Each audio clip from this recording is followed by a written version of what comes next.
서울의 한 PC방에서 아르바이트를 하던 이 21살 청년이 살해되는 사건이 발생했습니다. 사건의 배경과 문제점, 이슈 완전 전복에서 짚어보겠습니다. 금요일에 이슈 패널이시죠. 두 분 나오셨습니다. 배상훈 교수님 그리고 양지열 변호사 어서 오십시오. 네, 안녕하세요. 네. 자, 먼저 배 교수님, 이 사건이 어떤 식으로 왜 일어난 게 된 건지부터 좀 자세히 한번 좀 얘기를 해주시죠. 네, 강서구에 있는 이제 지하 1층인 PC방입니다. 네. PC방에서 아침 8시 반 좀 지난 시간입니다. 이제 어떤 손님이 이제 지금 가해자죠. 가해자가 와갖고 어떤 특정한 자리에 청소를 요구하고 네. 거기서 일하는 알바생이 그거 가지고 청소 문제 가지고 일정 정도 약간의 그 언쟁이 벌어진 자리를 것 좀 깨끗하게 치워달라. 예, 그런 것 같습니다. 뭐 사실 뭐 PC방이 밤새 영업하기 때문에 뭐 과자 부스러기도 있으니까 그걸 치워달라고 하고 사실 뭐 여러 가지 면에서 뭐 언쟁이 있을 수 있는 거죠. 그거야 뭐. 그런데 언쟁이 좀 격해지니까 그 과정에 그 가해자의 동생분이 이제 112 신고를 하게 된다고 합니다. 그래서 이제 112 신고해서 지구대원들이 출동을 해서 거기서 이제 화해를 시킨 다음에 저기 가해자가 집으로 가는 걸 보고 지구대원도 그 자리를 떠났는데 그 다음부터 이제 사건이 벌어진 것은 그 가해자가 다시 찾아온 겁니다. 집에 집이 가깝다고 합니다. 가까운 집에서 이제 횡단보도 바로 건너갖고의 집이 있어가 거기서 이제 흉기를 가져와서 내려오는, 그러니까 말하자면 청소하면서 내려오는 그 알바생을 기습 공격해서 이게 살해하게 된. 상당히 뭐 잔혹한 부분이 있는데 살해하게 돼서 체포된 사건이라고 볼 수 있는데 이 사건은 기본적으로 여러 가지 논란이 있습니다. 왜냐하면은 뭐 그렇게 뭐 참혹하게 죽음 그리고 또 경찰이 출동했을 때의 어떤 사후 조치에 대한 미흡함 이런 것 때문에 실제로 미흡했는데 어떤지는 모르겠습니다. 왜냐하면 그건 논란이 되고 있는 거기 때문에 두 가지 차원에서 논란이 되고 있는 지금 상황입니다. 네, 그 부분을 하나하나 좀 짚어보도록 하고 양 변호사님. 지금 아까 말씀하신 부분, 범행을 저지를 때 보면 경찰 기록을 보면 뭐 30차례를 찔렀다 이런 얘기까지 나와요. 그러면 상당히 잔혹한 범죄인데 살인을 저지른 피의자가 이제 경찰에 붙잡혔을 때 심신미약을 주장했다 이런 얘기가 이제 인터넷에 돌아가지고 어저께 난리가 났습니다. 사실 이제 뭐 심신미약이라고 직접적으로 얘기를 했다기보다는 본인이 한 10여 년 동안 뭐 우울증 관련된 약을 먹고 있었다 이런 얘기들을 좀 했던 모양입니다. 아버지가 그 얘기를 아버지가 그 얘기를 하니까 혹시 이 많은 분들이 이 심신미약이라는 이유로 뭐 끔찍한 범죄를 저지르고도 많이 법원에서 강경을 해주는 과거의 기억들을 떠올리면서 아 이번에도 그럼 심신미약이라는 주장을 통해서 혹시라도 이런 엄청난 죄를 저지르고도 좀 가볍게 처벌받는 게 아니냐는 우려들을 먼저 하시는 것 같아요. 그런데 이 오해하시면 안 되는 게 평소에 어떤 병을 앓고 있었다, 뭐 정신병 질환을 갖고 있었다 이런 부분하고 사건 자체를 저지를 때 그 사람이 그 상황에 대해서 뭐 내가 어떤 일을 하고 있는지 판단을 흐리게 하는 것과는 좀 달라요. 그러니까 직접적으로 법적으로 뭔가를 따질 때는요, 딱 그 일을 저지를 때 그 시간에 이 사람이 제정신이었느냐 아니었느냐를 따지는 거거든요. 그러니까 평소에 몸이 좀 뭔가 좀 상태가 뭐 정상적이지 아니었다고 할지라도 그때 내가 하고 있는 일이 어떤 일인지를 인식을 명확하게 하고 있다라면 그게 심신미약이라고 주장하기가 어렵고 받아들여지도 않거든요. 법원에서. 특히 이 사건 같은 경우 그렇지 않습니까? 뭐 순간적으로 격분한 것도 아니었고 이제 조금 이게 더 논란이 되고 있지만 일단 집에 돌아갔다가 거기서 흉기를 챙겨서 스스로 확실한 계획하에 이렇게 왔기 때문에 고의성도 있고 그렇기 때문에 아마 법원에서 뭐 변호인이 그런 주장을 할 수는 있겠지만 받아들여질 가능성이 그렇게 높지는 않아 보입니다. 뭐 아직까지 법정으로 가기까지 선고가 될 때까지 아직 시간이 많이 남아 있고 또 조사도 더 해야 되는 부분이고요. 근데 어쨌거나 누리꾼들이 이렇게 화를 내고 있는 부분은 심신미약이 될까봐 그게 인정될까봐 하는 부분인데 실제로 형법상의 심신미약 감경을 해주는 건 있죠.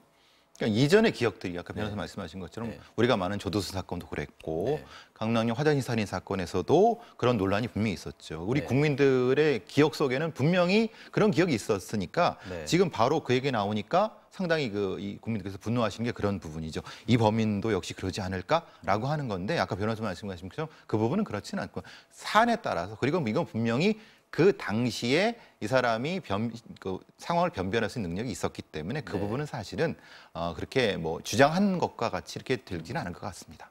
아까 말씀하실 때 이번 사건은 심신미약이 적용이 안 될 것 같다 이렇게 얘기를 하셨는데 실제로 또 재판에 갔을 때 변호인들이 주장을 하고 이런 경우에 또 될 수도 있어서 이거 고쳐야 된다 이런 목소리들이 지금 뭐 청와대 차원도 올라오고 다른 뭐 연예인 지인들도 그런 얘기를 하고 있다고 하는데 그게 가능은 합니까? 법 개정이 어떻게 해야 되는 겁니까? 형법 자체를 고쳐야만 하는 거죠. 네. 그러니까 글자 그대로 심신미약이라고 하는 거는 요즘에는 점점 좀 강화가 되고 있어요. 네. 뭐 단적으로 얼마 전에는 법원에서 술에 취해서 완전히 기억이 안 날 정도로까지 술에 취한 상황에서 범죄를 저질렀던 사람에 대해서도 실제 이 사람은 기억이 안 나는 것까지는 법원에서 인정을 했습니다. 그런데 뭐라고 얘기를 하냐면 술에 취해서 그때 일을 저지른 것을 기억 못하는 것과 네. 그 술에 취한 상태에서도 내가 무슨 일을 하고 있는지를 또 판단하는 것은 별개의 문제라고까지 봤습니다. 그만큼 법원에서도 많이 엄격하게 보고 있다는 건 맞고요. 그래도 불안하시니까 아예 그거 없애버리면 안 되냐는 말씀들을 많이 하세요. 하지만 정말로 심각한 상황이 있었을 때 그러면 근거가 없을 수도 있거든요. 예를 들어서 본인이 원하지도 않는데 어떤 약물 같은 것에 좀 취한 나머지 생각지도 못했던 범죄를 저지르는 경우도 가정할 수는 있는 거 아니겠습니까? 그런 상황에 아예 그런 경우에도 감경일 수 있는 근거 조항마저도 없으면은 또 억울한 어떻게 보면 이제 피고인이 생길 수도 있기 때문에 놔두되 엄격하게 적용하는 부분들 그리고 실제로도 많이 그렇게 되고 있기 때문에 너무 벌써부터 걱정하시지는 않으셔도 될 것 같습니다. 저도 이제 이해는 갑니다. 충분히 이렇게 너무 끔찍한 일이 벌어졌기 때문에. 심신미약이 이게 절대적으로 적용이 안 돼야 되는 부분들은 아동 성범죄 부분이라든가 명백히 고의성이 있는 부분이라든가 그것이 고의성이 시간적으로 좀 두고 계획성을 할 수밖에 없는 범죄 같은 경우는 그건 절대적으로 하면 안 되는데 이전에 과거에서 간혹 그런 일이 있었지 않습니까? 그래서 이제 국민들이 분노하셨기 때문에 근데 이제 지금 우리 사법부에서도 전향들 많이 생각하시니까 그런 거 걱정하지 마시라는 겁니다. 네, 알겠습니다. 이번 사건에서 또 한 가지 포인트는 공범 여부입니다. 그죠? 피해자인 아르바이트생을 폭행하는 과정에서 일단 공격하는 과정에서 동생이 피해자의 팔을 붙잡았다. 이걸 이제 어떤 분들은 범행을 도왔다라고 얘기를 하고 그 동생은 나는 말리는 중이었다. 칼을 들고 있는지 형이 칼을 들고 있는지 몰랐다. 이런 얘기를 했습니다. 지금 배 교수님 보시기에는 어떤 상황입니까 이게? 기본적으로 이제 그 CCTV 화면이라는 것이 네. 전체를 입체적으로 보여줄 수는 없습니다. 네. 그렇기 때문에 사실은 한쪽 측면만 봤을 때는 분명히 무엇인가 잡아 끄는 부분도 분명히 그렇게 인식하실 수 있을 것 같습니다. 근데 이제 경찰에서는 전체적으로 계속 돌려보면서 네. 확인을 했다고 합니다. 그 이제 CCTV 나온 장면 말고도 전후 차례를 봐갔고 그래서 이제 그 장면이 끄는 장면이 아니라 다른 쪽으로 충분히 검토를 했다고 얘기를 하는데 네. 문제는 근데 그런 거죠. 상황적으로 봤을 때 여러 가지 면에서 그래도 동생이 어느 정도까지도 그 부분의 범행 부분에서 뭐 돕지는 않았다 하더라도 어떤 책임이 분명히 있지 않느냐라고 해서 그럼 조금 더 이제 다른 조사도 해야 되지 않느냐라는 그런 얘기든 같아요. 그러니까 근데 분명히 참고인 조사는 받았고요. 네. 그걸 검토한 상태고 나중에 또 추후 어떤 것이 드러나면 그때 또 다시 또 적용을 하면 되는 거니까. 근데 지금 상황에서는 분명히 오해가 될 수 있는 부분이 있습니다. 왜냐하면 그 CCTV 자체가 한쪽 면만 보여주기 때문에 그런 지금 상황 같습니다. 네. 피해자가 검도 유단자라고 또 네. 그러고 키가 보니까 187이에요. 그러면 굉장히 크고 덩치도 있고 운동도 했고 그러면 충분히 방어할 수 있지 않았을까 하는 얘기도 있어서 동생이 붙잡지 않았으면 방어했을 것이다. 이런 것 때문에 또 그 네티즌들이 또 들끓고 있습니다. 그렇게 보실 수밖에 없는 상황이에요. 정말 어떻게 보면 불운이 겹쳤다고 할까요? 말씀하신 것처럼 체격이 굉장히 좋았고 이 피해자가 모델이 꿈이었다고 합니다. 그러니까 체기체 조건이 그만큼 좋았던 거죠. 그런데도 불구하고 이런 일을 당했다라는 건데 뭐 사람이 우리 이제 범죄 현장들 뭐 배상원 교수가 더 잘 아시겠지만 정말 불운이 겹친다는 게 의외의 일들이 생길 때가 있어요. 웬만해서는 사람이 그렇게까지 심각하게 다치거나 사망에 이르지 않을 정도의 상황이었는데도 불구하고 그런 일이 벌어지기도 하고 이번 사건 같은 경우도 그랬던 것 같아요. 공격하는 사람의 위치라든가 갑작스럽게 또 이런 일까지 저지르라고 아마 피해자는 예상을 못했을 거 아니겠습니까? 그런 사소한 정도의 말다툼 가지고 정말로 흉기를 가지고 나를 찌르려고 생각지 못했기 때문에 무방비 상태에서 이제 우리 흔히 말하는 급소로 갈 수 있는 부분을 공격을 당했기 때문에 이런 일이 벌어졌는데 아까 이제 그 동생과 관련해서는 네티즌들이 제기하고 있는 부분은 그런 거예요.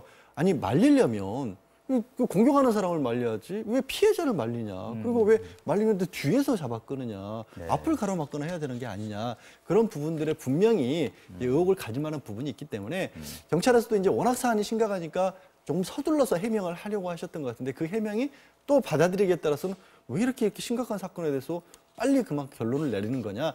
결론을 내리는 건 아니라고 다시 한번 밝혀주시고 추가적인 의혹 부분에 대해서 충분하게 조사를 하셔서 이상의 어떤 의혹을 가지지 않게 좀 해줬으면 좋겠습니다. 이 사건이 워낙 관심이 크다 보니까 오늘 국감에서 이 얘기가 나왔더라고요.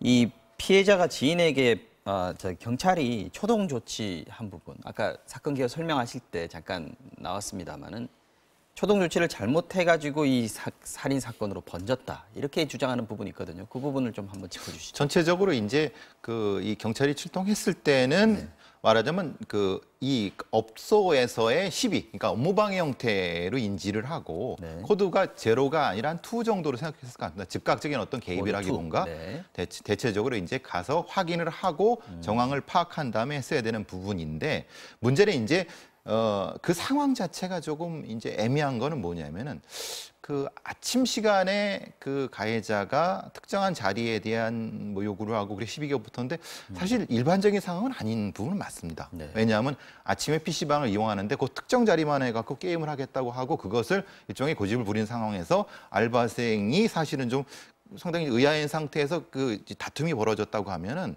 조금 더 이제 그런 거죠. 네티즌들은 그런 생각을 하는 겁니다. 조금 더 확인했어야 되지 않느냐, 경찰들이. 왜냐하면 좀 일반적 상황은 아닌데 그래서 이제 경찰에서는 뭘 하냐면 콜백 시스템을 둡니다. 콜백 시스템에는 뭐냐면 특정한 상황이 화해가 된 후에 어느 정도 시간 후에 다시 그 상황이 재발하지 않도록 한 10분이나 30분 뒤에 확인하는 절차거든요. 근데 지금 그 상태가 또 되지 않은 건 아니냐.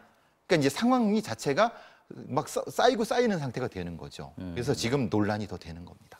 PC방 관계자, 업체 측에서는 처음에 이 가해자가 생명에 위협을 가하는 행동, 뭐 환불 안 해주면 뭐 죽여버리겠다 뭐 이런 얘기를 했다고 얘기를 하고 경찰은 생명의 위협 얘기는 없었고 영업방해 얘기만 했다. 뭐 이렇게 해서 주장이 좀 엇갈리고 있는 것 같은데 지금 경찰의 초동 수사 양 변호사님 보시기에는 좀 문제가 없었습니까? 그러니까 지금 그 말씀이 왜 나온 거냐면 이 피해자가 뭐 메시지를 보냈다고 해요. 업주에게 뭐 사건이 이런 일이 벌어져서 방해를 받아서 경찰에 신고를 해야겠다. 그리고 내가 살해 당하겠다는 협박도 했었다. 근데 보시겠지만 뭐 단순한 말다툼의 수준이라고 하는 것과 이게 피해자가 이걸 그러니까 업주에게 보고를 해야겠다라고 생각할 만큼 심각한 상황이었다는 것은 좀 차이가 있잖아요. 그리고 경찰 측에서도 이는 모르겠습니다. 자체 조사를 하시겠지만 그 정도 심각한 상황이었기 때문에 경찰에 또 출동까지 요청을 하지 않았을까. 아까 말씀드린 것처럼 그 아르바이트생조차도 굉장히 젊은 청년이고 뭐 신체도 건강하고 한데 단순한 말다툼으로 경찰에까지 요청을 했었을까.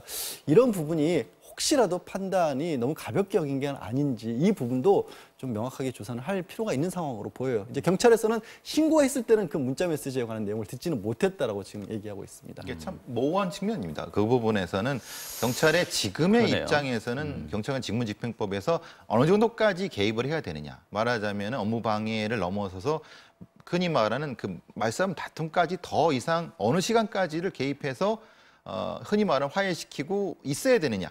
아까 이제 콜백 시스템 말씀드린 게 그거는 거거든요. 사실 그게 좀 모호한 부분이 현장에선 존재를 합니다. 왜냐하면 다시 넘어갈 때는 다음 사건의 콜이 계속 떨어지거든요. 그러니까 경찰의 현장 대응이라는 것이 사실은 현장 설정에 따라 다른 부분이 있기 때문에 좀 이건 좀 정확히 좀 조사가 돼야 될 것 같습니다. 정확한 조사, 철저한 조사, 좀 빠뜨린 부분 없는지 좀 잘 챙겨봐야 될 것 같고요.